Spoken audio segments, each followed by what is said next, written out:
How's it going, everyone, and welcome back. In this video I'll show you how to renew your passport at the post office. So let's get started.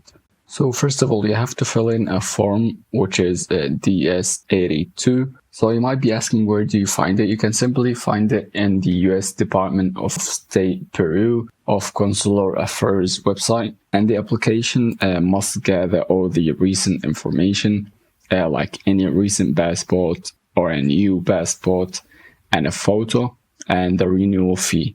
And when it comes to the photo, it must meet a specific requirement that cannot be a selfie or a casual snapshot. And if you don't have any good photos, many post office offers photo services for passport photos. And you have to be careful, not all post offices offers passport services. So you have to check that yourself on the USPS website.